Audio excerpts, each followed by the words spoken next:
नमस्कार दोस्तों, आज हम लोग बहुत ही बेहतरीन टॉपिक पढ़ने वाले हैं। जैसा कि आप लोग पढ़ रहे हैं मेरे दोस्तों, क्लास 10th का गणित और बहुपद, जिसमें बीजगणित का ही एक पार्ट है जो कि बहुत ही बेहतरीन है। ठीक है मेरे दोस्तों, पहला वीडियो आप लोगों ने पढ़ा भी और बहुत अच्छा भी आप लोगों को लगा होगा।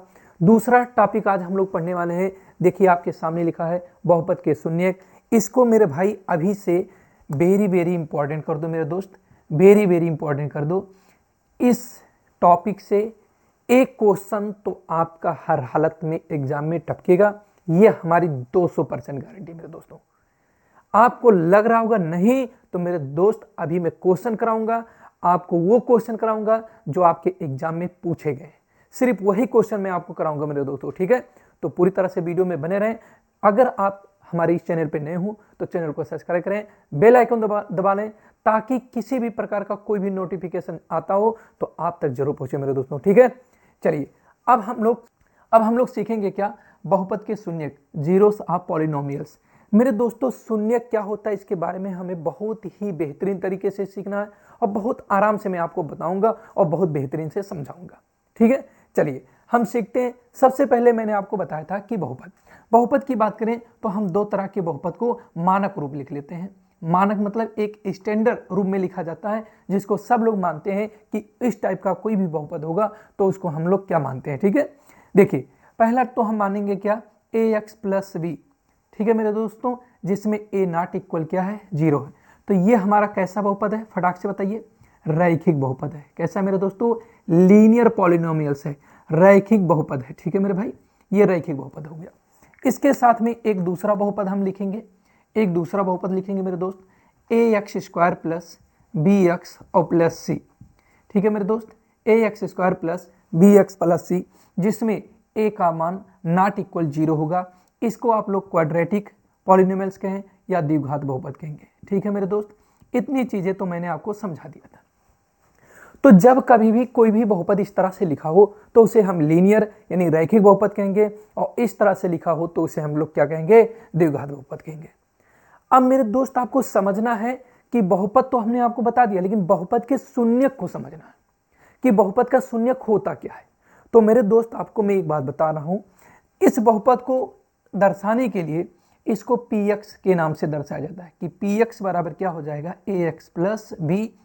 या अगर हम कहें तो इस दूसरे वाले को दर्शा सकते हैं, px इक्वल क्या हो जाएगा, ax square plus B x plus c. ठीक है मेरे भाई, इतनी चीजें आपको समझ में आई। ये बहुपद का दर्शाने का तरीका होता है, पॉलिनोमियल्स को नोट करने का, डिनोट करने का तरीका होता है।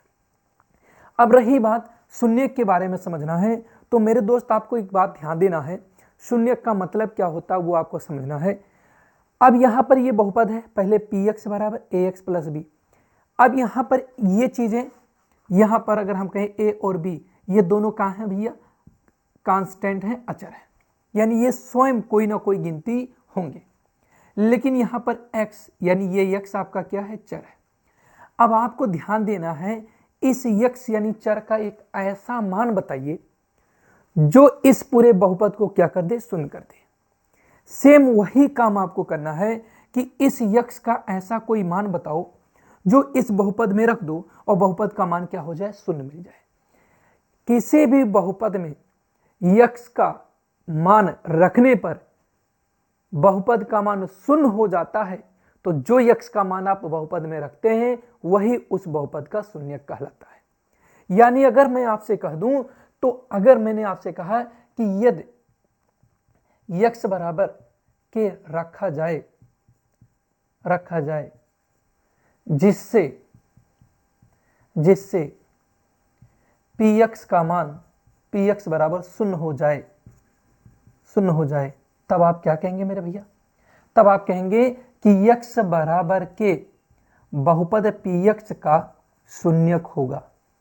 शून्यक होगा नहीं, शून्यक है, आप कहेंगे शून्यक है। यानी अगर हम कभी भी x बराबर के मतलब कोई कांस्टेंट नंबर, मैंने मान लिया कि x बराबर के कोई कांस्टेंट नंबर अगर हम पुट करते हैं किसमें भैया, px पॉलिनोमियल्स में पुट करते हैं, तो px पॉलिनोमियल्स यानी कि जो वैल्यू आएगा वो हमें px बराबर 0 नहीं, ये pk बराबर 0 निकलेगा मेरे भाई। क्या निकलेगा, p के बराबर। तो मैं लिख देता हूं कि p के बराबर क्या हो जाएगा, शून्य। क्यों? क्योंकि px में रखेंगे हम के। ध्यान दीजिएगा यहाँ पर कि अगर हमने x की जगह पे k रखने के लिए कहा है तो कुछ इस तरह से a इंटू के प्लस बी और बराबर, यानी कि ये पूरा जो वैल्यू आ रहा है अगर वो शून्य के बराबर आ रहा है तो ये जो k है इस k को ही हम क्या कहेंगे भैया? बहुपद का शून्य कहेंगे। बात एकदम क्लियर। चलिए, अगर ये चीजें आपको क्लियर हो गई हैं तो अब मैं एक चीज और आपको समझाना चाहूंगा मेरे भाइयों। वो क्या चीजें हैं कि अगर कभी भी ये चीजें आ जाती हैं कि p, अगर हम आपसे कह दें कि अगर हमें शून्य निकालना हो, ध्यान दीजिएगा, सबसे इंपॉर्टेंट पॉइंट यहां पर ध्यान दीजिएगा, शून्य के लिए क्या करना पड़ता है? शून्य के लिए क्या करना पड़ता है? सबसे पहला पॉइंट आप करेंगे कि px बराबर क्या करेंगे? शून्य करेंगे। px बराबर क्या करेंगे? शून्य करेंगे। दिख रहा है ना? px बराबर शून्य करेंगे, चाहे वो लीनियर पॉलिनोमियल्स हो, चाहे वो क्वाड्रेटिक पॉलिनोमियल्स हो, चाहे वो क्यूबिक पॉलिनोमियल्स हो। सबसे पहला काम आप करेंगे कि px बराबर 0 कर देंगे। अब यहां से जो भी px में जो आपका इक्वेशन, यानी यहां पर एक इक्वेशन बनेगा और जो इक्वेशन बनेगा उस इक्वेशन को हल करने पर जो भी x के वैल्यू आएंगे वही आपके शून्य होंगे। अब अगर हम आपको बता दें तो मेरे भाई, आपको मैं बता दूं तो यहां पर जो मैंने लीनियर पॉलिनोमियल्स लिया है उस लीनियर पॉलिनोमियल्स के लिए हम लिखते हैं, अगर यहां पर दिया है कि px इक्वल कितना है? ax प्लस b, तब लिखेंगे क्या भैया? तब शून्यक के लिए ऐसे, ध्यान दीजिएगा, तब शून्यक के लिए ऐसे बड़े बड़े लाइनों में, बड़े बड़े अक्षरों में आपको लिखने पड़ेंगे कि px बराबर क्या हो जाएगा भैया? शून्य हो जाएगा। px का वैल्यू कितना था? ax plus b equal 0। अब यहां पर ax को आपने रोक लिया, b को जब इधर भेजेंगे तो यहां पर क्या होगा? पक्षांतर होगा। जब कोई भी पद क्या होता है, अगर पद एक स्थान से यानी एक साइड से दूसरे साइड में जाता है और इक्वल का सिंबल क्रॉस करके जाता है, यानी कि लेफ्ट से राइट में जा रहा है, तो अपने चिन्ह को बदल देता है। यहां प्लस है तो यहां क्या हो जाएगा? Minus B. अब ये और x के बीच में मल्टीपल का सिंबल होता है, डॉट प्रोडक्ट यानी डॉट गुणन का सिंबल होता है। अगर गुणा है तो दूसरे साइड में क्या हो जाता है? डिवाइड हो जाता है, यानी x इक्वल क्या हो जाएगा? माइनस बी बाई ए। इसका मतलब क्या हुआ कि x बराबर माइनस बी बाई ए एक ऐसा मान है जो इस लीनियर पॉलिनोमियल्स में रखने पर इसका पूरा वैल्यू क्या आ जाएगा? शून्य आ जाएगा। आइए रख के देखते हैं मेरे भाई, सही है या गलत है।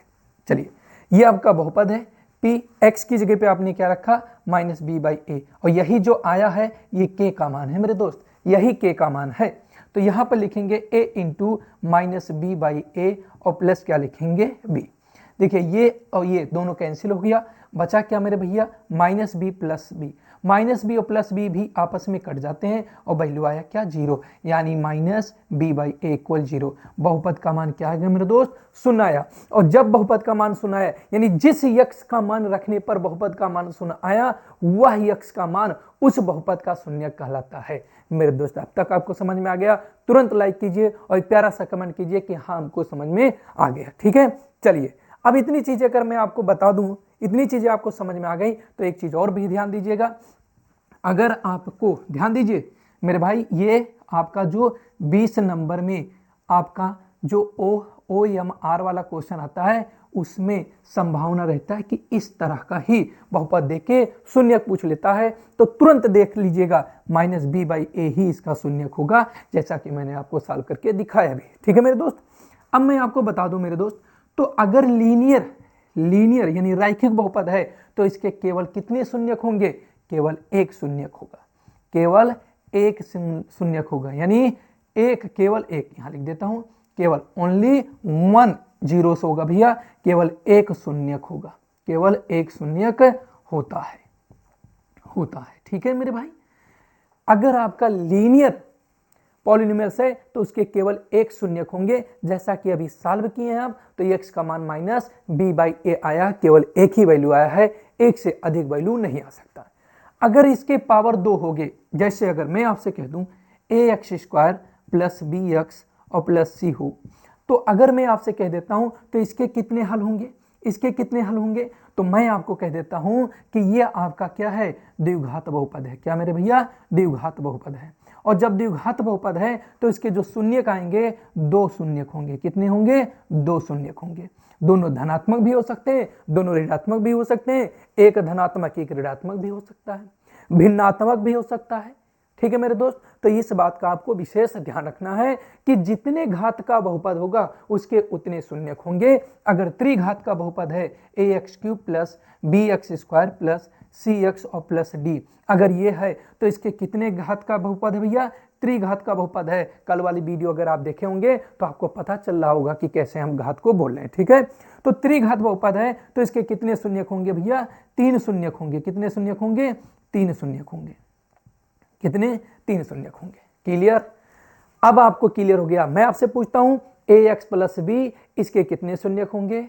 1 होंगे। ax² plus bx plus c, इसके कितने शून्यक होंगे? 2 शून्यक होंगे। ax³ plus bx² plus cx plus d के कितने शून्यक होंगे? 3 शून्यक होंगे। तो लगे हाथ आप इसका भी बता दीजिए मेरे दोस्त, इसका आप बता दें ax⁴ plus bx³ plus cx² और प्लस dx और प्लस e, इसके शून्यक कितने होंगे? हाँ, बायो क्वाड्रेटिक है मेरे भाई, यानी चतुर्थ घात है। तो भैया बहुत अच्छा, आप बता भी चुके हैं कि कितने होंगे? 4 शून्यक होंगे, यानी इसके 4th जीरोस होंगे, यानी 4 शून्यक होंगे मेरे भैया। कितने होंगे? 4 शून्यक होंगे। बहुत गजब, इतनी चीजें आपको समझ में आ गई तो बहुत अच्छी बात है, और एग्जाम में बहुत बेहतर आप करके आएंगे, ये हमारी पूरी गारंटी है। एक भी टॉपिक नहीं छोड़ेंगे, ध्यान में रखना।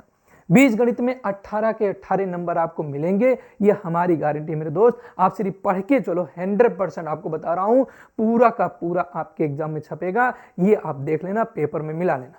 ठीक है मेरे भाई, चलिए अब इसी 1 2 3 इन तीनों के बारे में कुछ चीजें हम सुनेंगे और समझेंगे, क्योंकि वो भी क्वेश्चन आपके एग्जाम में पूछा गया है और वहां से क्वेश्चन उठाने की पूरी संभावना भी है कि आपके एग्जाम में वहां से भी क्वेश्चन पूछे जा सकते हैं।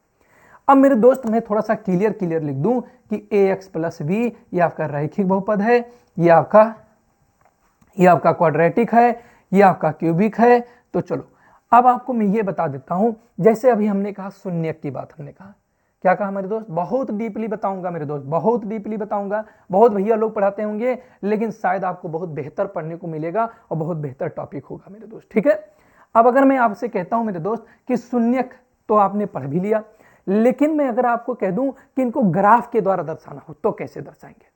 ग्राफ पे कैसे पहचानेंगे कि ये लीनियर पॉलिनॉमियल्स का ग्राफ है, ये क्वाड्रेटिक पॉलिनॉमियल्स का ग्राफ है, ये क्यूबिक पॉलिनॉमियल्स का ग्राफ है? कैसे पहचानेंगे?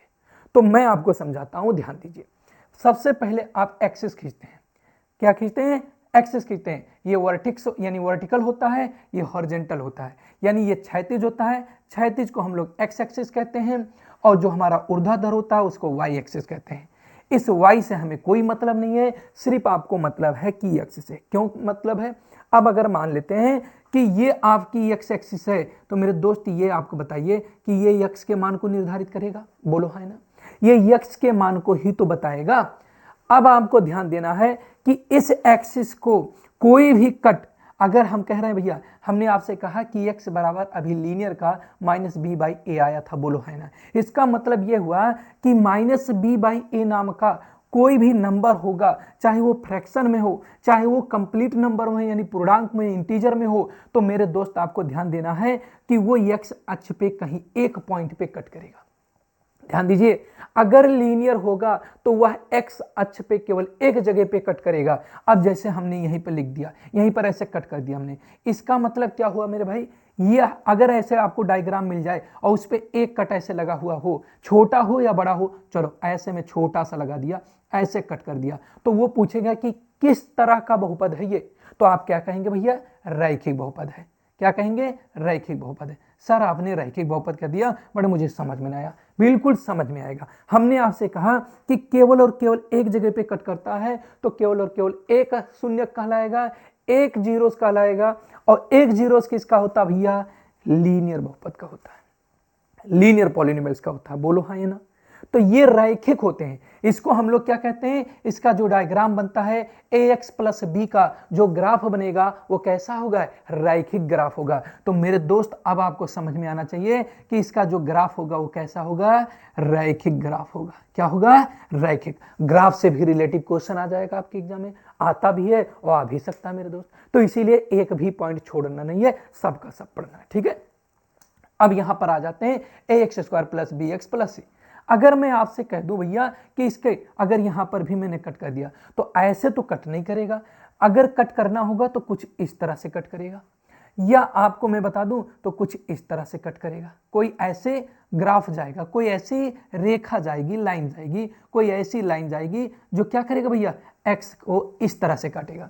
अब देखना क्या है, ध्यान देने की बात है कि एक्स को यहां पर भी काटा है, यहां पर भी काटा है, तो दो जगहों पर काटा है, लेकिन मैंने कहा यहां पर भी तो कर दिया है, तो अभी इसको मिटा दो। ठीक है मेरे दोस्त, ये तो मैंने सिर्फ आपको दिखाया। अब आपके दिमाग में होगा सर वाई को अगर कट करता भैया, अगर कोई रेखा इसे वाई को कट करता है तो उसके कोई हल नहीं होंगे। ध्यान देना, अगर वाई अक्ष को काटा, केवल एक्स अक्ष को, केवल एक्स अक्ष को कट करेगा, एक्स अक्ष को काटेगा, तभी शून्यक होगा, तभी शून्यक होगा, तभी शून्यक होगा। ध्यान देना, तभी शून्यक होगा,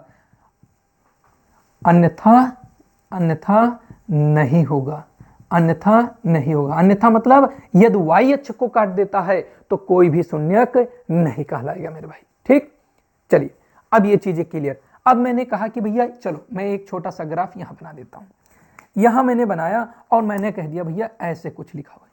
अब आपसे कोई पूछ ले कि किस तरह का इक्वेशन है, सॉरी किस तरह का ये पॉलिनोमियल्स है, तो आप कहेंगे सर ये एक्स अक्ष को एक दो जगहों पर कट किया है, और दो जगहों पर कट किया तो इसके दो शून्यक होंगे, दो शून्यक होंगे तो सर इसको हम कह सकते हैं क्या, a x square plus B x plus c के रूप का होगा। यानी अगर हम कहें तो ये द्विघात बहुपद होगा।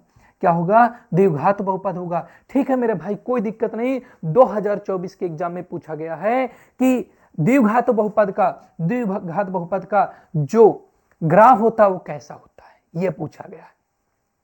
आपसे पूछा गया है कि ये द्विघात नहीं है, द्विघात बहुपद का जो ग्राफ है, इसको मैं मिटा देता हूं अभी, द्विघात बहुपद का जो ग्राफ होता है वो कैसा होता है, ये एग्जाम में पूछा जाता है और पूछा गया 2024 के एग्जाम में पूछा गया है। तो ये ध्यान देना मेरे भाई, इसी तरह का ग्राफ बनता है। चलो मैं यहां पर बना के दिखाता हूं, या तो आपको इस तरह से मिलेगा या तो आपको इस तरह से मिलेगा, और ये जो ग्राफ मिलता है इस ग्राफ को हम लोग कहते हैं परवलयाकार कहते हैं। क्या कहते हैं मेरे भाई, परवलयाकार कहते हैं। ध्यान देना, जब आप 11th में पैराबोला हाइपरबोला आप पढ़ेंगे या फिर आप इलिप्स पढ़ेंगे या आप सर्कल पढ़ेंगे तो वहां पर आपको मिलेगा, जानने को मिलेगा कि परवलयाकार क्या होता है। 11th की मैथ में दिया हुआ मेरे भाई। ठीक है, तो आपको समझ में आना चाहिए कि परवलयाकार, मेरे दोस्त नोट कर लो, हल्के में मत लेना दोस्त, हल्के में मत लेना, सही बता रहा हूं आपको, मैं बता रहा हूं हल्के में मत लेना। एक एक क्वेश्चन आपके एग्जाम में फंसेगा, ये हमारी पूरी गारंटी है, टेंशन मत लो मेरे भाई। ठीक है, तो मैंने आपको क्या बताया कि इस तरह का कोई भी ग्राफ आपको देखने को मिल गया तो ये हमारा क्या कहलाएगा, क्वाड्रेटिक पॉलिनोमियल्स कहलाएगा। और इस ग्राफ का नाम क्या होता है भैया, परवलयाकार होता है, परवलयाकार होता है। ठीक है, इसको हम लोग परवलयाकार कहते हैं। अगर आपसे कोई पूछ ले कि भैया क्वाड्रेटिक, जैसा हमने लिखा रैखिक बहुपद का, अगर हमसे आपसे कोई पूछ ले कि द्विघात बहुपद का क्या होगा तो आप बता दीजिएगा क्या होगा, परवलयाकार होगा, परवलयाकार होगा। ठीक है मेरे दोस्त, क्लियर, एकदम फाइनल। चलो अब आ जाते हैं क्या, त्रिघात में। त्रिघात में आ जाते हैं, a x cube plus B x square plus c x plus d. इसका क्या होता है, ये भी अगर हमें ग्राफ से पहचानना हो तो इसके कितने हल होंगे, तो इसका मतलब अब आपके दिमाग में आ गया होगा सर ये एक्स अक्ष को कितने जगहों पर कट करेगा, 3 जगहों पर कट करेगा। बिल्कुल सही आपने सोचा, अगर ये एक घात में था तो एक जगह पे कट किया एक्स अक्ष को, अगर 2 घात में था तो एक्स अक्ष को 2 जगहों पर कट किया, अगर सर ये 3 होगा तो 3 जगहों पर काटेगा एक्स अक्ष को। यानी कहने का साफ साफ मतलब है सर कुछ इस तरह से बनेगा, कुछ इस तरह से बनेगा, कुछ इस तरह से बन सकता है, या सर फिर ऐसे बन सकता है, ऐसे भी बन सकता है, सर इस तरह से भी बन सकता है, इस तरह से बन सकता है, जैसा कि आपको देखने को मिला। देखिए एक्स अक्ष को एक जगह पे काटा, ठीक है, दूसरे जगह पे काटा, फिर तीसरे जगह पे काटा, तो इस तरह से आपका होता है। इसको हम लोग कहते हैं ज्यावक्र कहते हैं भैया। क्या कहते हैं, ज्यावक्र कहते हैं, यानी अगर हम कहें तो इसे ज्यावक्र कहते हैं। ठीक है मेरे दोस्त, ज्यावक्र कहलाता है। ठीक, क्लियर। तो तो ये फिलहाल इसका ग्राफ नहीं पूछा जाता कि कौन से ग्राफ होगा ये, बट मैं आपको बता दिया। ठीक है मेरे दोस्त, चलिए अब कुछ क्वेश्चन पे आते हैं, आपको कराते हैं ताकि वो बेहतरीन तरीके से, हमें जहां तक उम्मीद है कि इन्हीं में से टॉपिक आपके जो 20 नंबर के उमार आएंगे उसमें तो 100% पूछे जाएंगे। ठीक है मेरे दोस्त, चलिए फटाक से हम क्वेश्चन पे आते हैं, इसको बढ़िया से मिटा के तब फिर हम आपके सामने क्वेश्चन आते हैं। तो दोस्तों देखिए आपके सामने 3 क्वेश्चन है। अगर मैं आपको बता दूं कि ये क्वेश्चन जो आपके एग्जाम में आए हुए हैं, पहला क्वेश्चन आपका 2023 में आया हुआ, ठीक है। दूसरे क्वेश्चन की बात करें तो 2019 में आया हुआ है, और तीसरे क्वेश्चन की बात करें मेरे भाई तो तीसरा क्वेश्चन आपका 2020 में आया हुआ है। तीसरा क्वेश्चन आपका 2020 में आया हुआ है। ध्यान दीजिएगा, ये आपके सामने क्वेश्चन है, और इस बार ध्यान दीजिए इन तीनों क्वेश्चन में से कोई ना कोई तो नहीं, ये दोनों तो 100% हमें लगते हैं कि कहीं ना कहीं आपके एग्जाम में टपक जाएंगे, दूसरा और तीसरा। ठीक है, चलिए समझते हैं।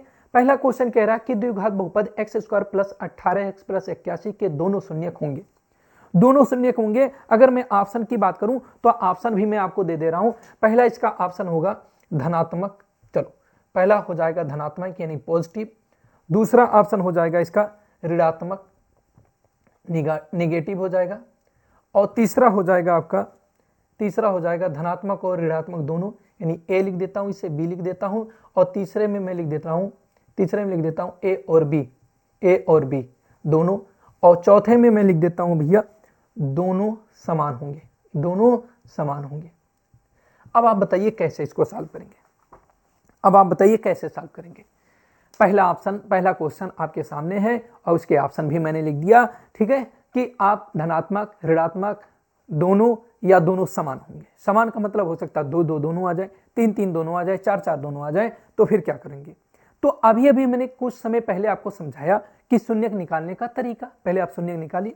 शून्यक निकालने के लिए हमने क्या तरीका आपको बताया, लिखेंगे सबसे पहले px = x² + 18। एग्जाम में लिखने का तरीका भी ध्यान दीजिए, ऐसे आप लिख लेंगे, आप ऐसे लिख देंगे, माना लिखेंगे शून्यक के लिए, क्या लिखेंगे भैया, शून्यक के लिए, शून्यक के लिए, कृष्णा दिख रहा है, शून्यक के लिए क्या हो जाएगा px = 0। ठीक है, px = 0। ठीक है मेरे भाई, चलो अब इधर दिख रहा क्या, चलो देखो अब ये px = 0 हमने किया, तो px जब हमने 0 कर दिया तो px का वैल्यू कितना है, x² + 18x और प्लस कितना भैया 81 = 0। अब दो संख्या का गुणा कर दीजिए कि 81 हो जाए और दोनों को जोड़ दीजिए तो 18 हो जाए। जोड़ने का ये आगे चल के मैं आपको सिखाऊंगा, द्विघात समीकरण में ही सिखाऊंगा, बट आप ध्यान दीजिए कि 9 में 9 का गुणा करेंगे तो 81 और 9 में 9 को जोड़ेंगे तो 18, यानी x² प्लस क्या लिखेंगे 9x और प्लस 9x और प्लस 81 = 0 लिखेंगे। यानी x कॉमन लेंगे तो x + 9 हो जाएगा, और फिर से 9 कॉमन लेंगे तो x प्लस क्या हो जाएगा 9 हो जाएगा = 0। दोनों में x + 9 = 0, यानी 9x प्लस इतना = 0 हो जाएगा। यानी x + 9 = 0 करेंगे तो x बराबर क्या हो जाएगा भैया -9, और x + 9 = 0 लिखेंगे तो x बराबर -9 हो जाएगा। यह आप ध्यान दीजिएगा। आप क्या कह सकते हैं इसमें से, धनात्मक नहीं, ऋणात्मक नहीं, ध्यान दीजिए ऋणात्मक तो आया है, लेकिन अगर आप कहते हैं ऋणात्मक तो ऋणात्मक, लेकिन ऋणात्मक के साथ साथ दोनों समान आए हैं तो दोनों समान आपको लिखना है। ऋणात्मक तो आए हैं लेकिन दोनों समान लिखना है, तो इसलिए आंसर में क्या लिखेंगे, ऑप्शन को लगाएंगे दोनों समान, क्योंकि ऋणात्मक तो आया है तो ऋणात्मक लगा देंगे, तो क्या दोनों समान नहीं है, तो समान पे हमारा पॉइंट जाएगा कि ऋणात्मक के साथ साथ में दोनों समान है, तो यहां पर पूरा सबसे एथेंटिक कौन है, दोनों समान वाले। ठीक है, चलिए अब यहां पर आ जाते हैं, निम्नलिखित में से कौन सा ग्राफ द्विघात समीकरण का नहीं। बहुत बेहतरीन क्वेश्चन आपके सामने आया है, अगर आप इसको नहीं बता पाते हैं तो समझ लीजिए धिक्कार है आप पर कि आप इतना पढ़ने के बावजूद भी आप नहीं बता पाए कि निम्नलिखित में से कौन सा ग्राफ द्विघात बहुपद का नहीं है। अभी हमने आपको बताया था कुछ समय पहले भैया द्विघात बहुपद का क्या होता है, कुछ इस तरह से डायग्राम होगा तो द्विघात बहुपद का होगा। तो आप बताइए क्या वो डायग्राम यहां पर है, यस, तो यानी ये द्विघात बहुपद है, ये भी द्विघात बहुपद है। पहले ढूंढिए, जो नहीं कहा नहीं हटा दीजिए, द्विघात बहुपद है, सिर्फ द्विघात बहुपद ढूंढिए, ये भी है, ये भी है, और द्विघात बहुपद की बात करें तो ये भी है, क्योंकि उसका भी डायग्राम इसी तरह से। तो अब देखते हैं कि एक जगह पे यहाँ x को काटा, 2 जगह पे काटा, 3 जगह पे काटा, सर ये तो 3 घात का हो गया, यानी द्विघात का बहुपद नहीं है, इसका मतलब यही सिर्फ हमारा नहीं है और यही हमारा सही हो गया, बाकी तो सभी क्या हो जाएंगे, गलत हो जाएंगे। क्यों? क्योंकि द्विघात बहुपद नहीं है पूछा है, ये तो सभी के सभी थे और जो नहीं था उसी पे हमको टिक करना था।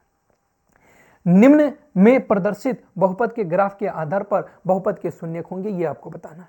अब यहां पर ये ग्राफ आपका दिया हुआ है, इस ग्राफ के आधार पर आपको बताने हैं, आपके सामने 4 ऑप्शन है, उन चारों ऑप्शनों में से एक ऑप्शन सही है। तो अभी हमने आपको बताया क्या भैया, यहाँ पूछा है कि शून्यक होंगे, कितने शून्यक होंगे ये हमसे पूछा है। तो मैंने आपसे कहा क्या कि भाई एक्स अक्ष को देखो, ये कट कर रहा है, तो कट कर रहा है कितनी जगहों पर कट कर रहा है, यहाँ पर 1 2 3, चलो 1 2 3 और 4, यानी इसका मतलब 1 नहीं हो सकता, 2 नहीं हो सकता, 3 नहीं हो सकता, 4 सही हो गया। और बिल्कुल आपने सही आंसर लगाया मेरे दोस्तों, सबसे बेहतर आपने लगाया, बहुत बेहतरीन, इससे बेहतर तो आपसे और कोई जान ही नहीं पाएगा और बहुत ही बेहतरीन आपको समझ में आया। तभी तो आपने, जैसे मैंने इस ग्राफ की तरफ देखा और तुरंत आपने आंसर ढूंढना शुरू कर दिया, मुझसे पहले आपने बताया 4। ठीक है मेरे दोस्तों, चलिए अब यहां पर आपके जितने भी एक्सरसाइज में क्वेश्चन है और प्रीवियस ईयर क्वेश्चन जितने हैं आपके अनुसार में, उसको सबसे पहले ढूंढ के कीजिए। ठीक है, मैंने आपको शून्य निकालना भी बता दिया, इस तरह के ग्राफ से पहचानना भी बता दिया। कल आपको बताऊंगा शून्यकों और गुणांकों के बीच का संबंध, जो भी फार्मूला वहां पर यूज होता है उसको चुटकियों में आप याद करोगे और बहुत बेहतरीन तरीके से, इजी तरीके से मैं बताऊंगा, जिससे आपको पूरा का पूरा समझ में आ जाएगा। और आपको करना सिर्फ एक ही काम है, जितने भी आपके ग्रुप हों, व्हाट्सएप ग्रुप हों, सभी व्हाट्सएप ग्रुप में इस वीडियो को शेयर करो, ताकि आपके जितने भी दोस्त हों, उन दोस्तों में अगर मैथ किसी को नहीं समझ में आया है तो मैं गारंटी बता रहा हूं, इस अलजबरा बीजगणित का 18 नंबर मैं फिक्स कराऊंगा, एक भी नंबर कटने वाला नहीं है, ये हमारी पूरी तरह से गारंटी रहेगी मेरे दोस्तों। ठीक है, तो मिलते हैं कल की वीडियो में, कल की टॉपिक में, तब तक के लिए जय हिंद, वंदे मातरम।